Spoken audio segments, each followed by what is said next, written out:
La narcoviolencia se toma Ecuador. Asesinatos de candidatos y alcaldes, cárceles como centros de operación del narcotráfico, ajustes de cuentas y homicidios. El señor presidente de la República, Daniel Noboa Sin, a través del decreto ejecutivo número 111, nos estableció una misión muy clara. A partir de este momento, todo grupo terrorista identificado en el mencionado decreto se ha convertido en un objetivo militar. El recién pasado 8 de marzo, el presidente Daniel Noboa renovó el estado de excepción en todo el país por la grave conmoción interna y prorrogó por 30 días más las restricciones de libertades, con la intención de mantener el orden público y combatir la violencia. El decreto 111 del 9 de enero pasado se firmó como reacción al desborde criminal que representó la acción de un grupo de encapuchados que tomaron por un par de horas el control de TC Televisión. Con ello se oficializó la existencia de un conflicto armado interno. Estamos en un conflicto armado no internacional. Estamos luchando por la paz nacional, estamos luchando también contra grupos terroristas. ¿Cuáles son las implicaciones legales de esta situación de guerra que se prolonga? Los grupos del crimen organizado son un reflejo de lo que somos y no deberíamos hacernos los locos respecto a ese tema. Hoy buscamos respuestas sobre todo esto con Efrén Guerrero, abogado constitucionalista y profesor titular de la Pontificia Universidad Católica del Ecuador. Disculpen la incredulidad en Guayaquil. Desde los estudios de radio RTP 96.5 soy Pamela León Andrioli y hoy es viernes 15 de marzo.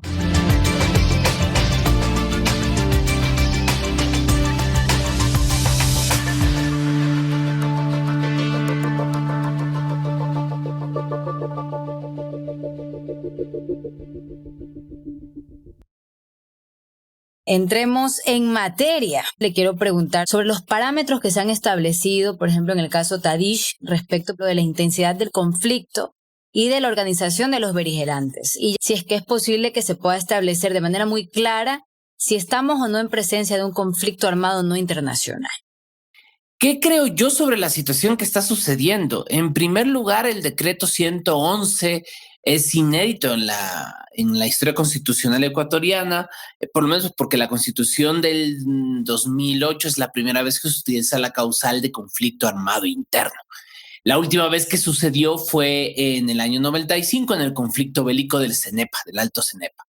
En este sentido, la calificación de conflicto armado interno es particular porque está sujeta a un área del derecho internacional que es el derecho internacional de los conflictos armados o el derecho internacional humanitario. En este sentido, lo que sucede es que la calificación de conflicto armado interno no es una decisión que sea pues básicamente la voluntad del presidente de la República, sino que está sujeta a unas reglas bastante claras que son las que están previstas en los convenios de Ginebra y en sus protocolos adicionales, que son aquellos en los cuales el Ecuador es signatario, el Ecuador ha firmado.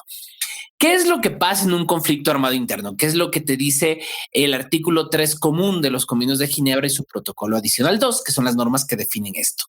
Son escenarios donde pasa lo siguiente. En primer lugar, que son desarrollados dentro del territorio de un Estado, con fuerzas armadas o fuerzas armadas disidentes o grupos armados organizados que tengan tres condiciones: un mando responsable, un control tal que les permita realizar operaciones militares sostenidas y concertadas y aplicar las normas del derecho internacional. No es la primera vez que yo voy a decir esto, lo he dicho ya en varios espacios públicos, pero yo creo que no es la mejor idea establecer una causal por conflicto armado interno. ¿Por qué? Porque el derecho internacional humanitario da una cierta legitimidad a las partes llamándolos beligerantes y se les da una serie de derechos y obligaciones dentro del derecho internacional humanitario. Yo creo que enfrentándonos ahorita a una operación delincuencial, porque eso es lo que es una operación de alto calado nacional de búsqueda, captura y procesamiento de personas relacionadas con el crimen organizado, no debería tratárselos como beligerantes dentro de un conflicto armado. El presidente Daniel Noboa Asín ha firmado el decreto número 111. El decreto en el artículo 3 dice lo siguiente: disponer la movilización e intervención de las Fuerzas Armadas y Policía Nacional en el territorio nacional para garantizar la soberanía e integridad territorial contra el crimen organizado transnacional, organizaciones terroristas y los actores no estatales beligerantes conforme a lo expuesto en el presente decreto. ¿El Estado no estaría legitimando de alguna forma este rol? Y le pregunto porque de todas maneras hay una diferencia entre, y entiendo lo que usted está comentando. Ellos en teoría podrían, por ejemplo, generar defensas en tribunales internacionales luego de esta denominación. Independientemente de lo que suceda, pueden generar defensa en tribunales internacionales si existen excesos del Estado, haya o no haya un conflicto armado. Y eso hay que tenerlo muy claro. El conflicto armado, el estado de excepción es una circunstancia que se utiliza para limitar ciertos derechos con el objetivo de poder enfrentarse a una amenaza que no puede ser tratada con medios legales tradicionales. Y en este caso, la medida básica que se ha utilizado es la restricción de toque de queda nacional y ahora el sistema en semáforo que se está utilizando desde el gobierno. Es la única restricción real a los ciudadanos que hemos tenido al momento y además la movilización total de Fuerzas Armadas. Ahora, no, mi opinión técnica es que no se necesitaba una declaratoria de conflicto armado para hacer una movilización total de Fuerzas Armadas. Ya se podía establecer con el decreto 110, que ya fue utilizado, que era el decreto inmediatamente anterior. Creo que ambos decretos, el 110 y el 111, yo creo que tal vez la calificación de conflicto armado interno no fue la mejor idea, porque se pudo haber utilizado otra causal, que era la de conmoción interna o de disturbio interno para poder solucionar este tipo de situaciones. Desgraciadamente, creo que aquí hubo un tema de la escalada de los conceptos y en el conflicto armado, en la guerra, desgraciadamente, las palabras importan y la existencia de un conflicto armado ha sido utilizado tanto desde el discurso también como para la operación. Personalmente, creo que sí existían tanto escenarios legales como la normativa para el tema, sin necesidad de un estado de excepción por conflicto armado interno.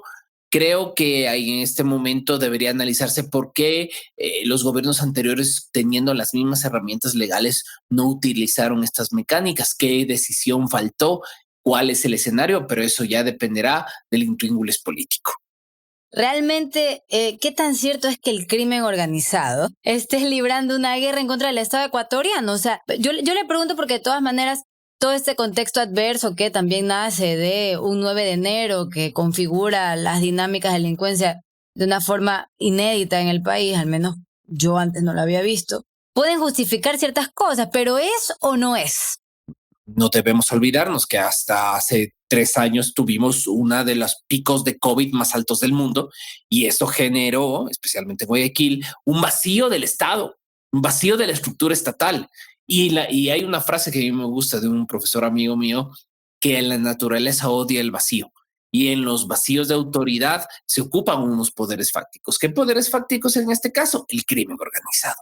Y yo creo que hay que entender que ese vacío tiene que ser nuevamente ocupado por el Estado.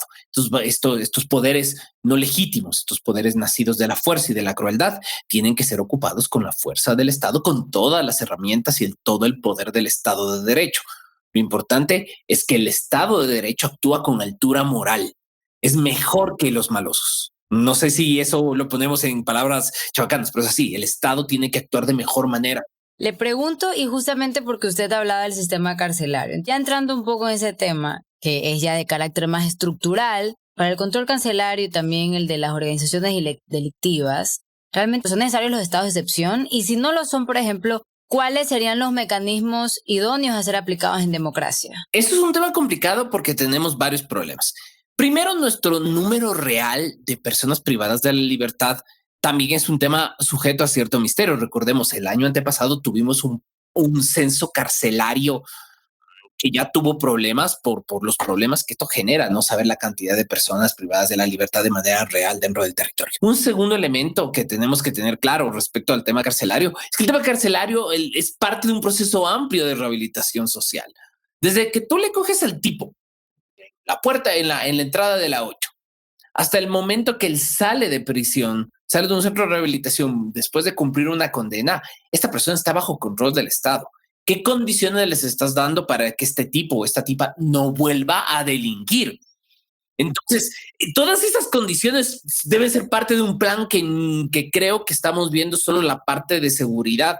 Bueno, tenemos que ver las partes de las condiciones de política pública que nos aseguren que esta gente no vuelva a delinquir. Porque podemos ir por el argumento moralista del delito, ¿no? Por las teorías moralistas que dicen, bueno, estas personas pueden elegir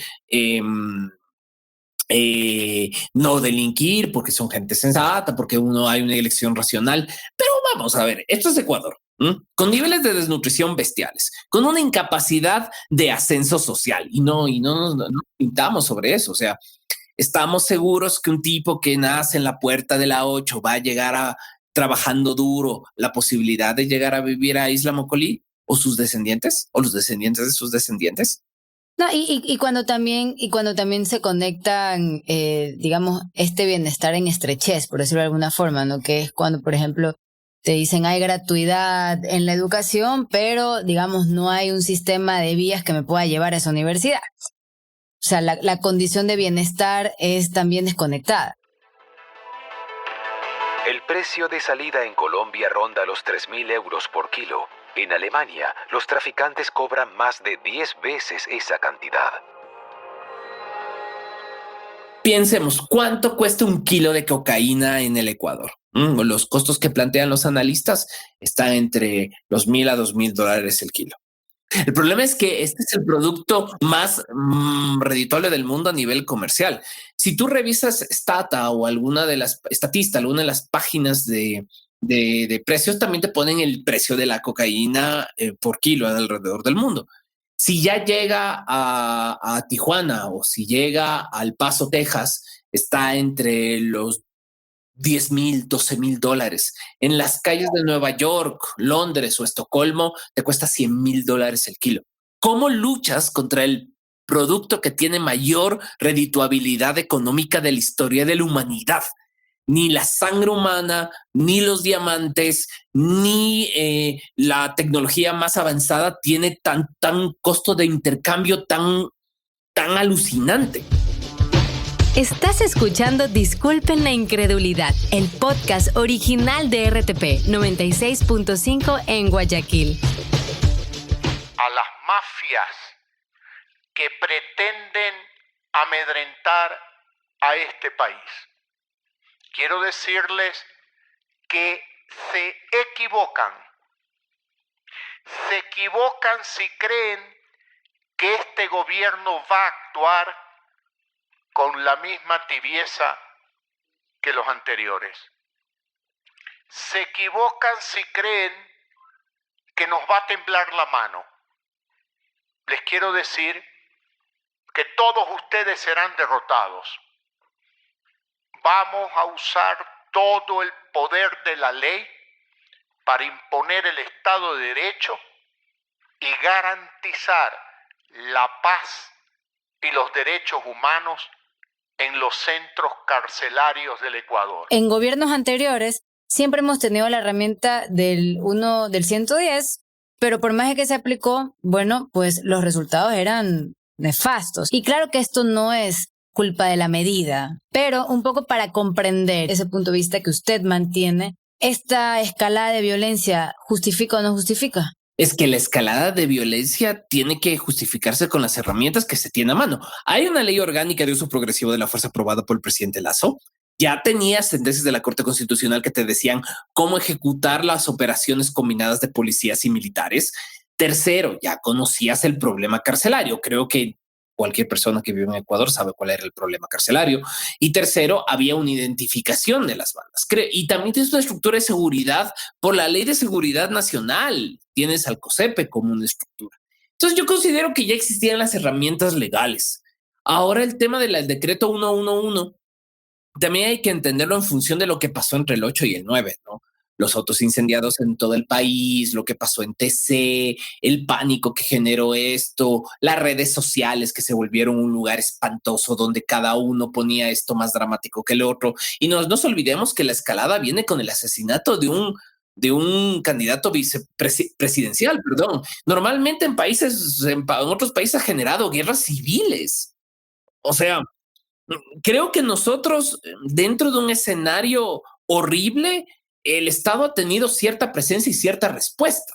Yo lo que creo ahorita es una grave conmoción interna producto de la presencia de grupos de crimen organizado que debían ser tratados con toda la fuerza del Estado. Y ahora viene el siguiente problema, porque los calificaste de organizaciones terroristas. Ok.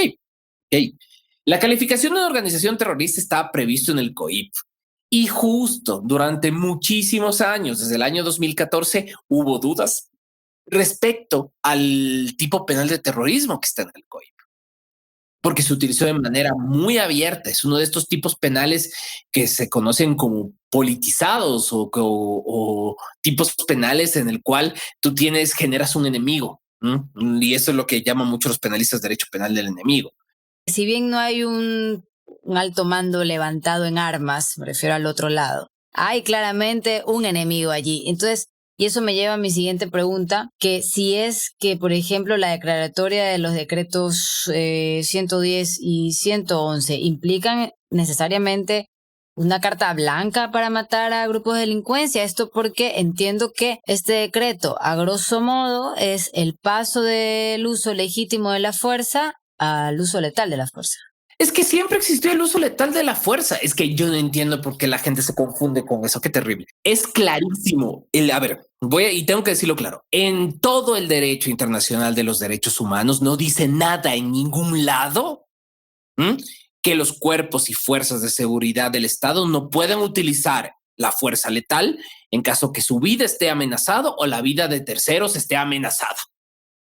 ¿Ya? No dice nada en ningún lado antes de que salgan la de ahí están los derechos humanos de los delincuentes. No es así. No es así. Un segundo elemento que hay que tener claro es que la ley de uso progresivo de la fuerza establece un esquema súper claro, porque está muy, muy, muy cerca del esquema internacional de cuál es el mecanismo. Presencia verbal, presencia física,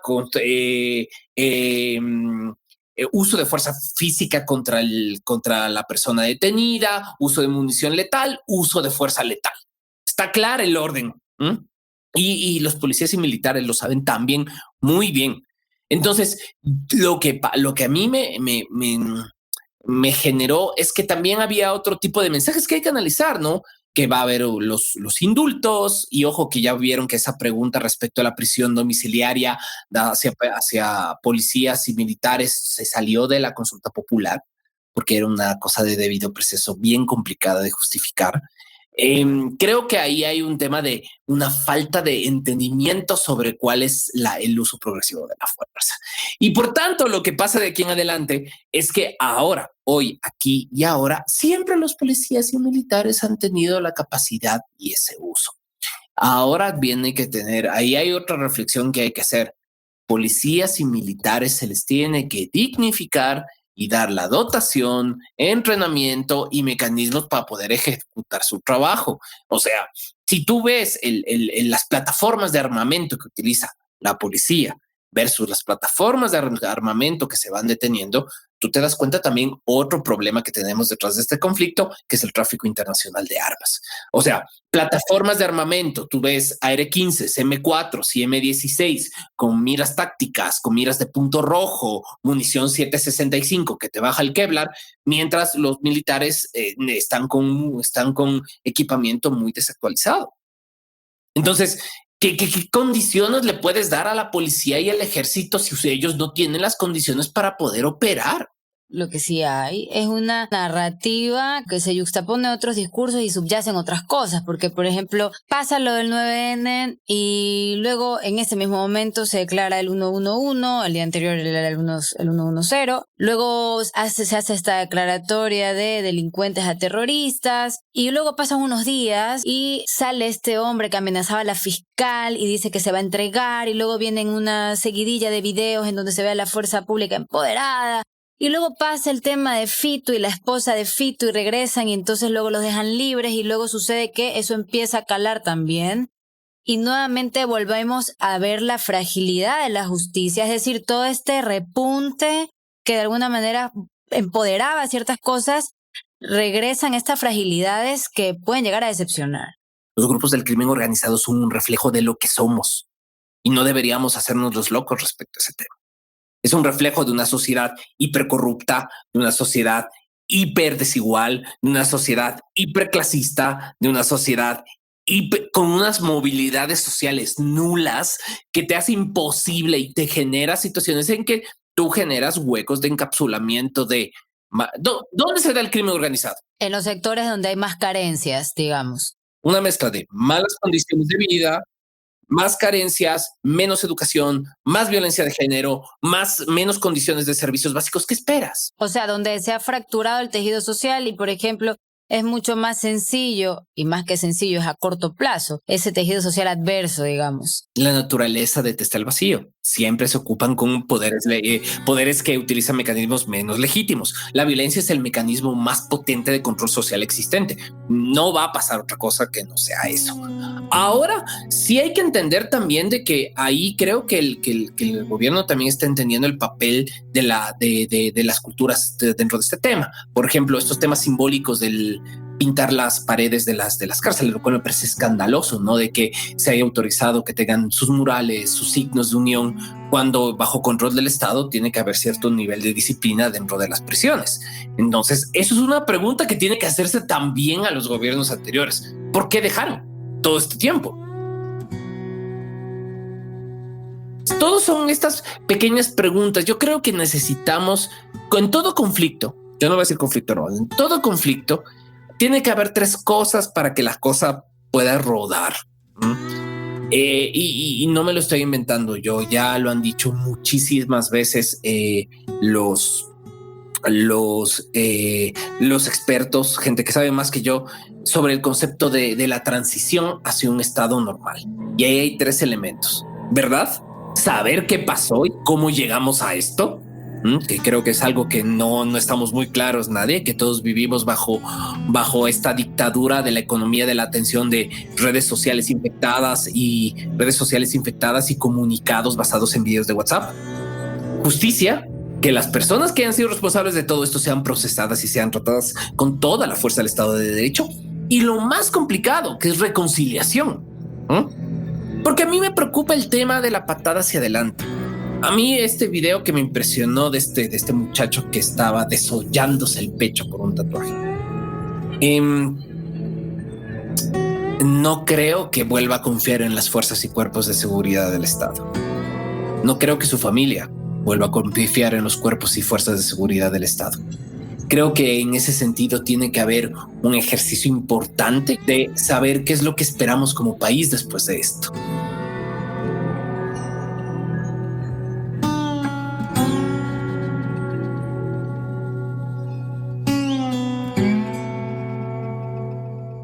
Yo creo que eso último que has mencionado delata lo estructural del tema y busca despedirnos de ese cortoplacismo de la forma en la que vemos esto.